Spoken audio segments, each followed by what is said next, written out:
ఈరోజు ఎప్పుడైతే హామీలు అమలు చేయాలనుకున్నప్పుడు వచ్చేకల్లా రాష్ట్రాన్ని అమ్మేయాలా, ఇది అమ్మేయాలా అనేది చెప్తున్నాడు. ఆల్రెడీ ఆంధ్రప్రదేశ్ రాష్ట్రాన్ని చంద్రబాబు నాయుడు, తెలుగుదేశం పార్టీ, కూటమి ప్రభుత్వం ఫార్ సేల్ పెట్టేసింది.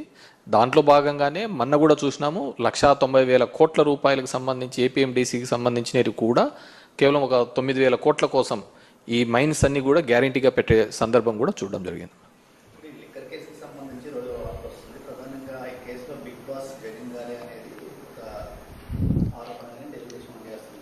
మీరు బాగా చూసినారు అంటే ఈ రెండు పత్రికలో, ఈనాడు జ్యోతి పత్రికలో వచ్చే కథనాంశాలు కానీ ఇవన్నీ బాగా చూసినారు అంటే 4 to 9 వరకు కూడా రాజశేఖర రెడ్డి గారు ముఖ్యమంత్రి ఉన్నప్పుడు కూడా తెలుగుదేశం పార్టీ ఎప్పుడే కానీ తన ఏం కావాలని అసెంబ్లీలో కూడా మాట్లాడడానికి ఉండేది కాదు మ్యాటర్.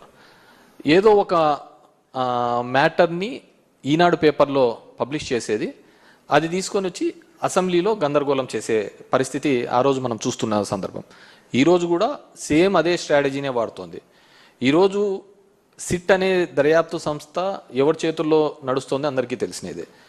సిట్ రిమాండ్ రిపోర్టు కోర్టుకు సబ్మిట్ చేయదు. సబ్మిట్ చేయకముందే ఆంధ్రజ్యోతి, ఈనాడులలో కథనాలుగా వస్తుంటాయి. అది ఏ విధంగా అవుతుంది? ఒక కాన్ఫిడెన్షియల్ డాక్యుమెంటు, జడ్జి ముందర పెట్టాల్సిన డాక్యుమెంటు, ఇవి కొన్ని పేపర్లు వాళ్ళ అనుకూలమైన పేపర్లకు ఇచ్చేసి దాని మీద వాళ్ళు ఇష్టానుసారం ఒక కథనాలు చేస్తుంటాయి. ఒకసారి ఏమో అవన్నీ ఇచ్చేసినారంట, ఎలక్షన్లలో పనిచేసినారంటారు, 3,500 కోట్లకు 300 కోట్లు పనిచేసినారంట, మిగతా 2,300 కోట్లు ఎక్కడున్నాయి? ఇంతవరకు బ్యాంకులలో ఉన్న డబ్బులను సీజ్ చేశారనే ఒక పద్ధతికే చూపిస్తున్నారు తప్ప ఫలానా చోట ఇంత బల్క్గా డబ్బులు దొరికినాయి అనే పద్ధతిలో ఎక్కడా కానీ చూపించండి. ఒక నెరేటివ్ని బిల్డప్ చేస్తున్నారు.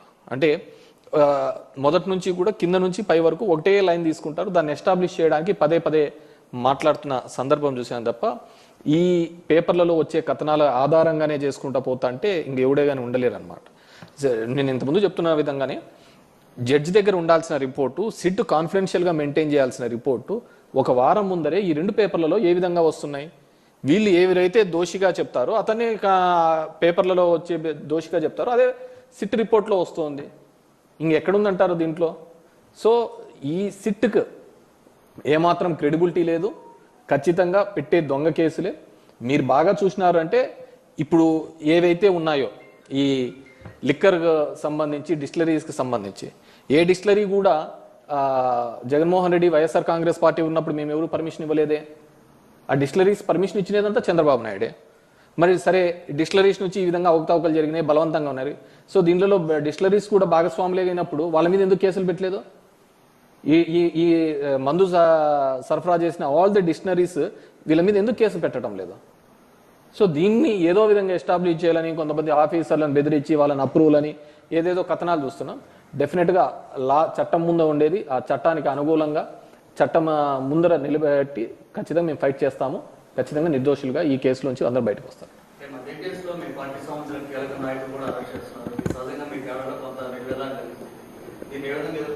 డెఫినెట్గా దిస్ ఆర్ ఆల్ ఎక్స్పెక్టెడే. ఏదో ఒక విధంగా ఈ ప్రభుత్వం మీద బురద జల్లాలనే ఒక ఆలోచనతో ఈ ప్రభుత్వం జరుగుతుంది. మనం మొత్తానికి చూసినట్టే చిన్నది కానీ ఒక గ్రామ స్థాయిలో కూడా ఒక చిన్న గొడవ జరిగినప్పుడు వాడొచ్చి ఇంటి మీద గొడవ చేసినా కానీ మా మీద కేసులు పెట్టే సందర్భం.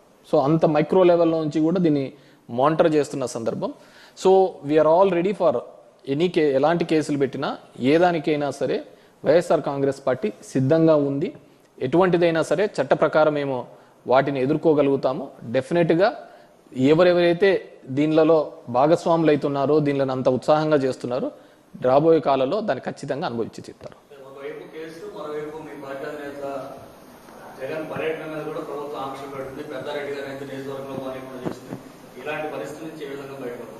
డెఫినెట్గా వీఆర్ ఫైటింగ్ కదా. మా చిన్నాన్న కూడా ఫైట్ చేస్తున్నాడు, వెళ్తున్నాడు. మళ్ళీ పోలీసులు కోర్టుకు వెళ్ళాము.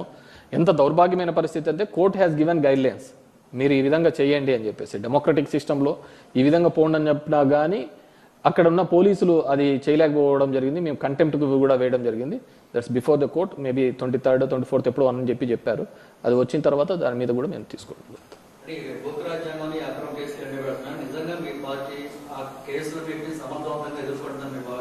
డెఫినెట్గా వీఆర్ ఫైటింగ్ ఫర్ ద ఏ కేసుకైనా భయపడుతున్నాం కదా. మీరు సింపుల్ మీరెంత అనగదొక్కాలని చూస్తూ ఉంటే, ప్రతిపక్ష పార్టీలను అనగదొక్కాలని చెప్పేసి ఈరోజు కూటమి ప్రభుత్వం చేస్తే దానికి మూడింతలుగా మేము బౌన్స్ బ్యాక్ అవుతున్నాం.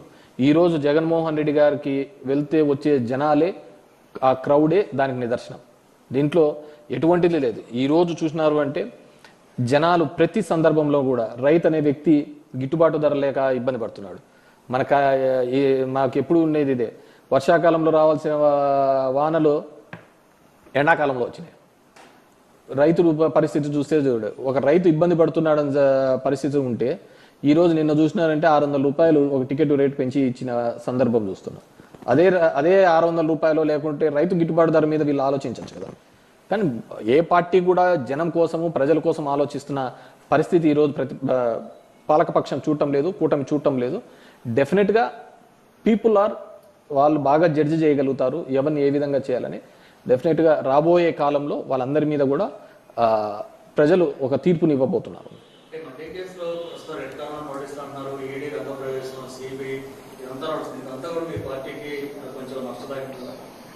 నేను ఒక చెప్తాను, మా పార్టీ ఎస్టాబ్లిష్ అయినదే ఒక డిఫరెంట్ సినారియోలో అయినది, మిగతా పార్టీస్ లాగా కాదు. మా నాయకుడిని 16 నెలలు జైల్లో పెట్టారు. ఆస్తులు అప్పుడు కూడా ఈడీను, సిబిఐ, సోనియా గాంధీ గారు సీజ్ చేశారు. మీ బౌన్స్ బ్యాక్ కదా, ఎన్నికి రిటర్న్ అయినాం కదా. సేమ్ ఇంతకు మూడింతలుగా రిటర్న్ అవుతాము. ఖచ్చితంగా కూడా వైఎస్ఆర్ కాంగ్రెస్ రాసి పెట్టుకోండి, 2029లో పోయినసారి వచ్చిన మెజార్టీ కంటే అత్యధిక మెజార్టీతో రాబోతున్నామండి. సంస్థాగతంగా నిర్మాణం కాకపోవడానికంటూ ఏంది నాకు అర్థం కావటం లేదు. ఇప్పుడు సంస్థాగతంగా లోకల్ బాడీస్లలో చూస్తారంటే సంస్థాగత నిర్మాణమైనాం కాబట్టి మేము పోటీ చేసి అన్ని గెలవడం జరిగింది. సంస్థాగతంగా 40 ఏళ్ళ చరిత్ర ఉన్న తెలుగుదేశం పార్టీ మన లోకల్ బాడీస్లలో ఫ్రీ హ్యాండ్ ఇచ్చినా కూడా పోటీ చేయలేని పరిస్థితి, అంతటి దౌర్భాగ్యమైన పరిస్థితి. మేము గెలిచిన వాళ్ళని పీక్కొని మళ్ళీ వాళ్ళు సంబరపడుతున్న పరిస్థితి. మా ప్రస్థానం 12 ఏళ్ళ రాజకీయ ప్రస్థానానికి, 40 ఏళ్ళ తెలుగుదేశం పార్టీ ప్రస్థానానికి చూడండి. ఒక జగన్మోహన్ రెడ్డి మేమే అంత బలహీనంగా ఉండింటే, మేమంత బలహీనమైంటే అంతమంది కలిసి రావాల్సిన అవసరం ఏముంటుంది చెప్పండి. అంటే మీకు ఎక్కడా ఉండదు దేశంలో Telugu Desam party, BJP party, communist party, Janasena party వీళ్ళన్నిటికీ కూడా వ్యతిరేకంగా ఉండేది ఎవరిది? కాంగ్రెస్ పార్టీకి పుట్టినది. ఈ కాంగ్రెస్ పార్టీ కూడా మాకు వ్యతిరేకంగా నీకు దేశంలో ఎక్కడా ఉండదు. ఒక ప్రాంతీయ పార్టీని నిలువరించడానికి ఇన్ని పార్టీలు, జాతీయ పార్టీలు, ప్రాంతీయ పార్టీలు ఏకం కలిసి వస్తున్నాయి. అయినా కానీ వి గాట్ ద 40%. ఇంతకు మించి మేము ఇంకా కిందికి దిగజారేది ఉండదు, ఇంతకు మించి పైకి పోయేదే ఉంటుంది. కాబట్టి డెఫినెట్గా వీఆర్ కమింగ్ బ్యాక్.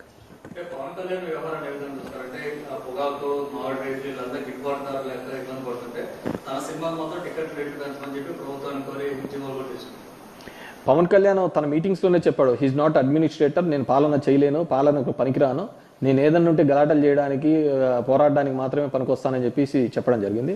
అతన్ని ఒక టూల్గా, ఒక ఆయుధంగా మాత్రమే తెలుగుదేశం పార్టీ వాడుకోవడం జరిగింది. సో అడ్మినిస్ట్రేషన్లో అతనే చెప్పడం జరిగింది తన రోల్ ఏమీ లేదు అని, ఏదన్నా కానీ పోరాటాలు దానికి అని చెప్పేసి. సో తన గొంతును, తనకున్న ఆ సినిమాకున్న క్రేజ్ను మాత్రమే తెలుగుదేశం పార్టీ వాడుకొని ఆ రోజు సక్సెస్ కావడం జరిగింది. ఈరోజు పవర్లో ఉన్నాడు కాబట్టి తెలుగుదేశం పవన్ కళ్యాణ్ యొక్క బలహీనత కూడా వాళ్ళ నమ్ముకున్న ఫ్యాన్స్కి, వాళ్ళందరికీ కూడా అర్థమైంది. కాబట్టి డెఫినెట్గా he is going to be Jio.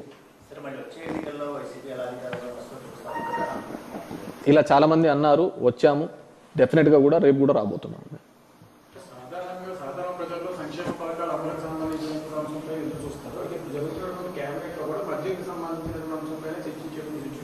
డెఫినెట్గా మద్యం పాలసీ మీద మీరు చూస్తే ఈ రోజు కాదు, ఈ మద్యం పాలసీ మీద మీరు 1999 to 2004 మధ్యలో కూడా ఆ రోజు మైసూరారెడ్డి గారు కూడా who is the big boss అని చెప్పేసి లేవనెత్తిన సందర్భం.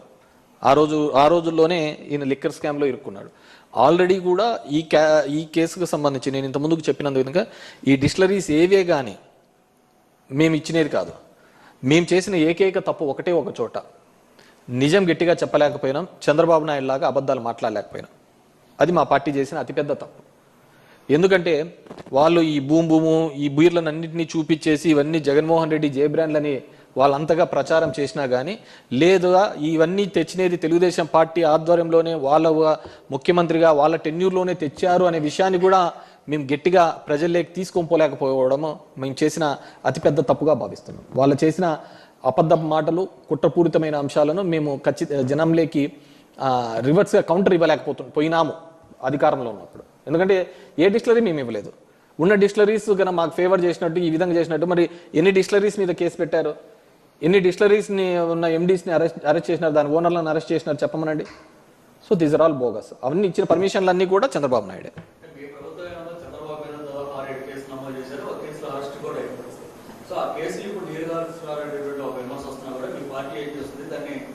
డెఫినెట్గా వీఆర్ లీగల్ బ్యాటిల్ చేస్తున్నాం. ఇప్పుడు వాలంటీర్ల మీద పట్టిన కేసును కూడా వాళ్ళు ఏదో రివిజన్ పిటిషన్ వేయడం జరిగింది. చంద్రబాబు ఆ రోజు పవన్ కళ్యాణ్ 30,000 మందిని కిడ్నాప్ చేసినాడని చెప్పేసి, ఇవి చేసినారు, అమ్మాయిల్ని చేసినాడనే ఒక అంశం మీద వాళ్ళ నేమనెత్తిన దాని మీద కూడా మేము కౌంటర్ వాళ్ళ ఆ కేసును తీసేయాలని చెప్పేసి వేయడం జరిగింది. లేదు మళ్ళీ దాని మీద కోర్టుకు అప్పీల్ చేయడం.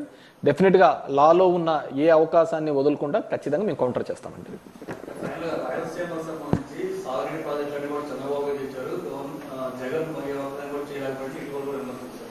చంద్రబాబు నాయుడు గారు రాయలసీమ ప్రాంతంలో వచ్చి అక్కడ రైతన్నలను అడిగితే చెప్తారు ఈయన చేసిన ఘనకార్యం ఏంది.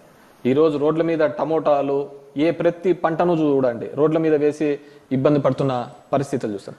చంద్రబాబు నాయుడు ఒకటి చెప్తాను చెప్పండి, ప్రతిదీ తనే కనిపెట్టాను అంటుంటాడు. సైబరాబాద్ నేనే అంటాడు, ఆర్టిఫిషియల్ ఇంటెలిజెన్స్ అంటాడు, ఇంకో ఏదేదో వ్యాలీస్ చెప్తున్నాడు, క్వాంటమ్ వ్యాలీ అంటున్నాడు. నాకు తెలిసి అమరావతిలో ఏ వ్యాలీ ఉండదు, ఉండేది ఒకటే వ్యాలీ, అది ఆక్వా వ్యాలీ.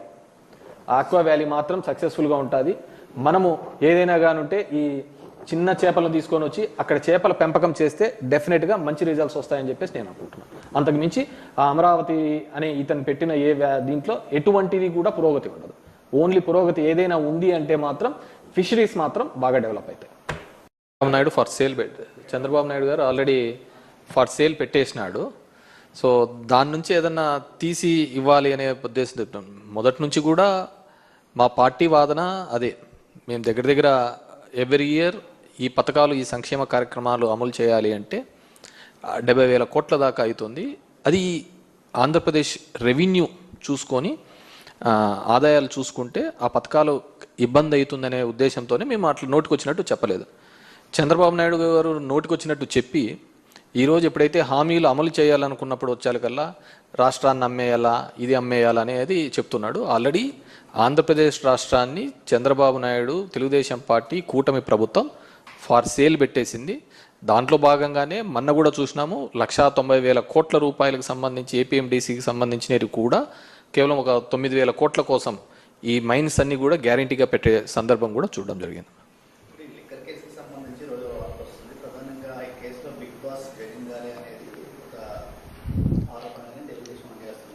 మీరు బాగా చూసినారు అంటే ఈ రెండు పత్రికలో ఈనాడు జ్యోతి పత్రికలో వచ్చే కథనాంశాలు కానీ ఇవన్నీ బాగా చూసినారు అంటే 4 to 9 వరకు కూడా రాజశేఖర రెడ్డి గారు ముఖ్యమంత్రి ఉన్నప్పుడు కూడా తెలుగుదేశం పార్టీ ఎప్పుడే కానీ తన ఏం కావాలని అసెంబ్లీలో కూడా మాట్లాడడానికి ఉండేది కాదు మ్యాటర్.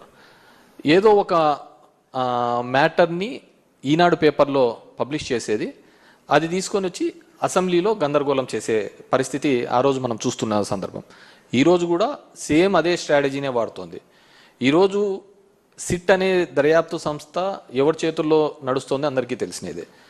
సిట్ రిమాండ్ రిపోర్టు కోర్టుకు సబ్మిట్ చేయదు. సబ్మిట్ చేయకముందే ఆంధ్రజ్యోతి ఈనాడులలో కథనాలుగా వస్తుంటాయి. అది ఏ విధంగా అవుతుంది? ఒక కాన్ఫిడెన్షియల్ డాక్యుమెంటు, జడ్జి ముందర పెట్టాల్సిన డాక్యుమెంటు, ఇవి కొన్ని పేపర్లు వాళ్ళ అనుకూలమైన పేపర్లకు ఇచ్చేసి దాని మీద వాళ్ళు ఇష్టానుసారం ఒక కథనాలు చేస్తుంటాయి.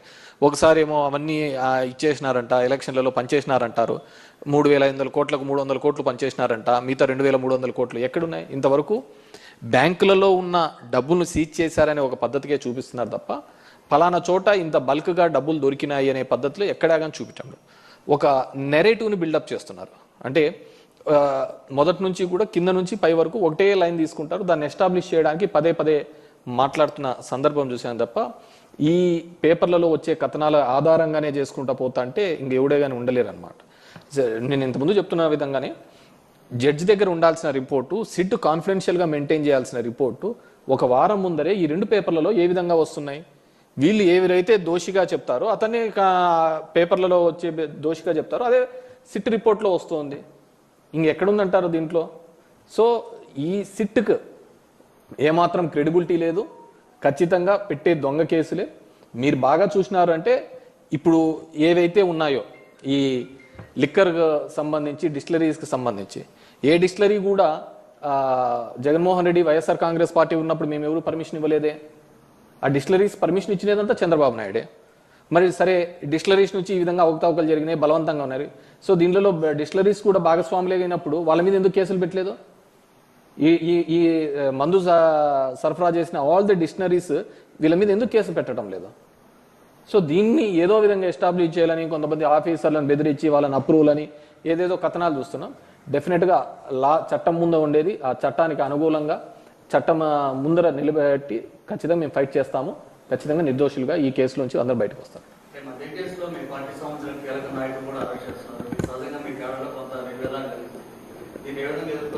డెఫినెట్గా దిస్ ఆర్ ఆల్ ఎక్స్పెక్టెడే. ఏదో ఒక విధంగా ఈ ప్రభుత్వం మీద బురద జల్లాలనే ఒక ఆలోచనతో ఈ ప్రభుత్వం జరుగుతుంది. మనం మొత్తానికి చూసినట్టే చిన్న చిన్నది కానీ ఒక గ్రామ స్థాయిలో కూడా ఒక చిన్న గొడవ జరిగినప్పుడు వాడొచ్చి ఇంటి మీద గొడవ చేసినా కానీ మా మీద కేసులు పెట్టే సందర్భం. సో అంత మైక్రో లెవెల్లో నుంచి కూడా దీన్ని మానిటర్ చేస్తున్న సందర్భం. So we are all ready for ఎలాంటి కేసులు పెట్టినా ఏ దానికైనా సరే వైఎస్ఆర్ కాంగ్రెస్ పార్టీ సిద్ధంగా ఉంది. ఎటువంటిదైనా సరే చట్ట ప్రకారం మేము వాటిని ఎదుర్కోగలుగుతాము. డెఫినెట్గా ఎవరెవరైతే దీనిలలో భాగస్వాములు అవుతున్నారో, దీనిని అంత ఉత్సాహంగా చేస్తున్నారో రాబోయే కాలంలో దాన్ని ఖచ్చితంగా అనుభవించి చెప్తారు.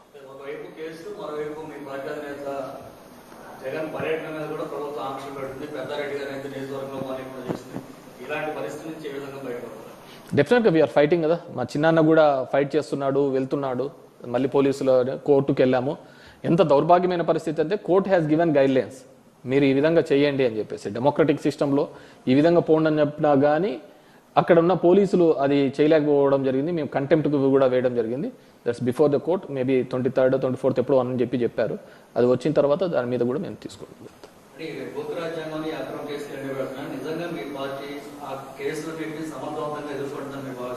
డెఫినెట్గా వీఆర్ ఫైటింగ్ ఫర్ ద ఏ కేసుకైనా భయపడుతున్నాం కదా. మీరు సింపుల్, మీరెంత అనగదొక్కాలని చూస్తూ ఉంటే ప్రతిపక్ష పార్టీలను అనగదొక్కాలని చెప్పేసి ఈరోజు కూటమి ప్రభుత్వం చేస్తే దానికి 3 ఇంతలుగా మేము బౌన్స్ బ్యాక్ అవుతున్నాం.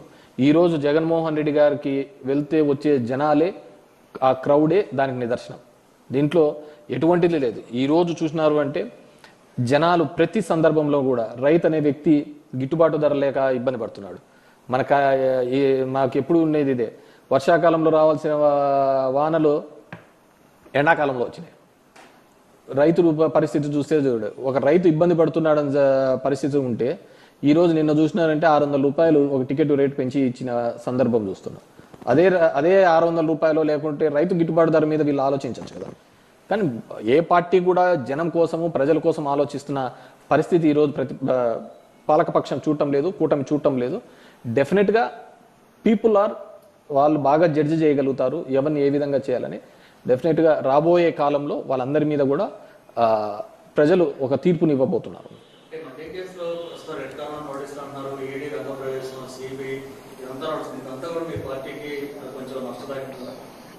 నేను ఒక చెప్తాను, మా పార్టీ ఎస్టాబ్లిష్ అయినదే ఒక డిఫరెంట్ సినారియోలో అయినది, మిగతా పార్టీస్ లాగా కాదు. మా నాయకుడిని 16 నెలలు జైల్లో పెట్టారు. ఆస్తులు అప్పుడు కూడా ఈడీను సిబిఐ సోనియా గాంధీ గారు సీజ్ చేశారు. మీ బౌన్స్ బ్యాక్ కదా, ఎన్నికి రిటర్న్ అయినాం కదా. సేమ్ ఇంతకు 3 ఇంతలుగా రిటర్న్ అవుతాము. ఖచ్చితంగా కూడా వైఎస్ఆర్ కాంగ్రెస్ పార్టీ రాసి పెట్టుకోండి, 2029లో పోయినసారి వచ్చిన మెజార్టీ కంటే అత్యధిక మెజార్టీతో రాబోతున్నాం.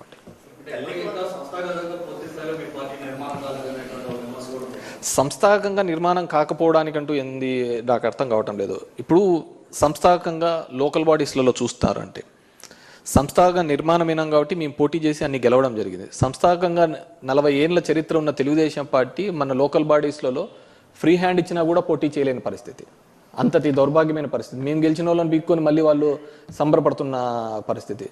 మా ప్రస్థానం 12 ఏళ్ళ రాజకీయ ప్రస్థానానికి 40 ఏళ్ళ తెలుగుదేశం పార్టీ ప్రస్థానానికి చూడండి. ఒక జగన్మోహన్ రెడ్డి మేమే అంత బలహీనంగా ఉండింటే, మేమంత బలహీనమైంటే అంతమంది కలిసి రావాల్సిన అవసరం ఏముంటుంది చెప్పండి. అంటే మీకు ఎక్కడ ఉండదు దేశంలో Telugu Desam party, BJP party, communist party, Janasena party వీళ్ళన్నిటికీ కూడా వ్యతిరేకంగా ఉండేది ఎవరిది? కాంగ్రెస్ పార్టీకి పుట్టినది. ఈ కాంగ్రెస్ పార్టీ కూడా మాకు వ్యతిరేకంగా నీకు దేశంలో ఎక్కడ ఉండదు. ఒక ప్రాంతీయ పార్టీని నిలువరించడానికి ఇన్ని పార్టీలు, జాతీయ పార్టీలు, ప్రాంతీయ పార్టీలు ఏకం కలిసి వస్తున్నాయి. అయినా కానీ వి గాట్ ద 40%. ఇంతకు మించి మేము ఇంకా కిందికి దిగజారేది ఉండదు, ఇంతకు మించి పైకి పోయేదే ఉంటుంది. కాబట్టి డెఫినెట్గా we are coming back. Pawan Kalyan వ్యవహారం ఏ విధంగా చూస్తారంటే పొగాకు మామిడి వీళ్ళందరూ గిట్టుబాటుదారులు ఎక్కడ ఇబ్బంది పడుతుంటే తన సినిమాకి మాత్రం టికెట్ రేట్లు పెంచమని చెప్పి ప్రభుత్వాన్ని కోరి ఉద్యమాలు కూడా తీసుకుంటారు. పవన్ కళ్యాణ్ తన మీటింగ్స్లోనే చెప్పాడు, హీఈస్ నాట్ అడ్మినిస్ట్రేటర్, నేను పాలన చేయలేను, పాలనకు పనికిరాను, నేను ఏదన్నా ఉంటే గలాటలు చేయడానికి పోరాడడానికి మాత్రమే పనికొస్తానని చెప్పేసి చెప్పడం జరిగింది.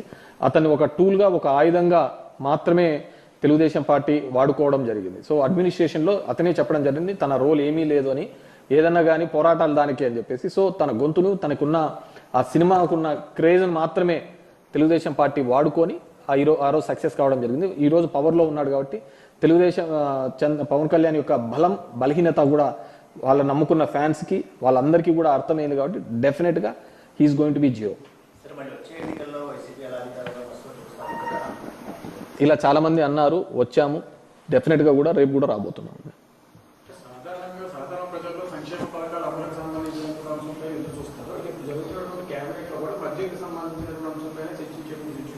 డెఫినెట్గా మద్యం పాలసీ మీద మీరు చూస్తే ఈ రోజు కాదు, ఈ మద్యం పాలసీ మీద మీరు 1999 to 2004 మధ్యలో కూడా ఆ రోజు మైసూరారెడ్డి గారు కూడా who is the big boss అని చెప్పేసి లేవనెత్తిన సందర్భం. ఆ రోజుల్లోనే ఈయన లిక్కర్ స్కామ్లో ఇరుక్కున్నాడు. ఆల్రెడీ కూడా ఈ కేసుకు సంబంధించి నేను ఇంత ముందుకు చెప్పినందు విధంగా ఈ డిస్టిలరీస్ ఏవే కానీ మేము ఇచ్చినది కాదు. మేము చేసిన ఏకైక తప్పు ఒకటే ఒక చోట, నిజం గట్టిగా చెప్పలేకపోయినాం, చంద్రబాబు నాయుడు లాగా అబద్ధాలు మాట్లాడలేకపోయినాం. అది మా పార్టీ చేసిన అతిపెద్ద తప్పు.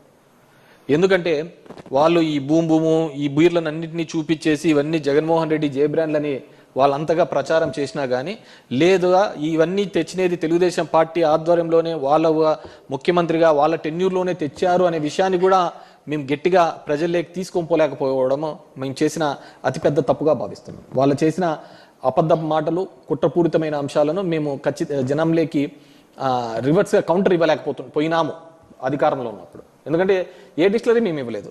ఉన్న డిస్టిలరీస్ కన్నా మాకు ఫేవర్ చేసినట్టు ఈ విధంగా చేసినట్టు మరి ఎన్ని డిస్టిలరీస్ మీద కేసు పెట్టారు, ఎన్ని డిస్టిలరీస్ని ఉన్న ఎండీస్ని అరెస్ట్ చేసినారు, దాని ఓనర్లను అరెస్ట్ చేసినారు చెప్పమనండి. So these are all bogus. అవన్నీ ఇచ్చిన పర్మిషన్లు అన్నీ కూడా చంద్రబాబు నాయుడే.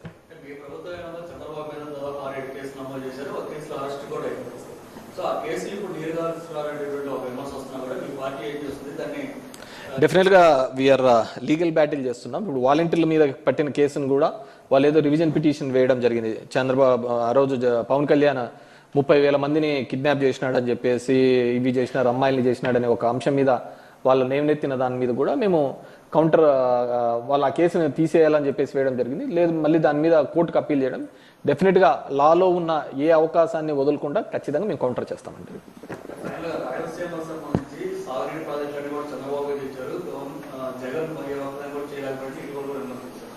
చంద్రబాబు నాయుడు గారు రాయలసీమ ప్రాంతంలో వచ్చి అక్కడ రైతన్నలను అడిగితే చెప్తారు ఈయన చేసిన ఘనకార్యం.